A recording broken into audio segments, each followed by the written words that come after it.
So tomorrow is San Juan Bautista.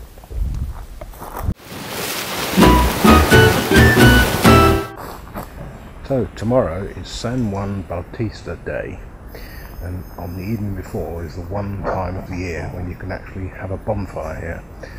So I'm going to make the most of that.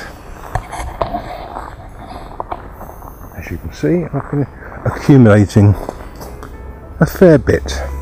In fact, it's over 2 years because I missed this day last year. So I think it's going to take a while to burn. This is going to be my bonfire, and I shall move everything over to here. So we'll try and film some of that later. Bye.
Alcohol-free beer to celebrate.